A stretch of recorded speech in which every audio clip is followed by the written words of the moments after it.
Yo, today I'm gonna teach you how to be a gangster skateboarder. Okay, this is definitely worth trying. Even if you're not like great at skateboarding, you can still be a gangster skateboarder. So what you do is you get your phone, you look up this song called Tupac Uppercut, and what you do is you play it, and then you ride your skateboard.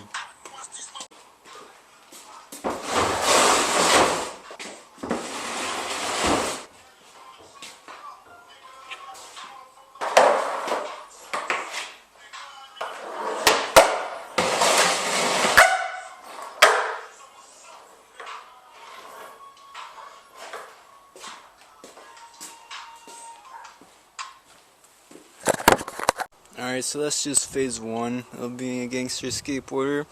The phase 2 of being a gangster skateboarder is style.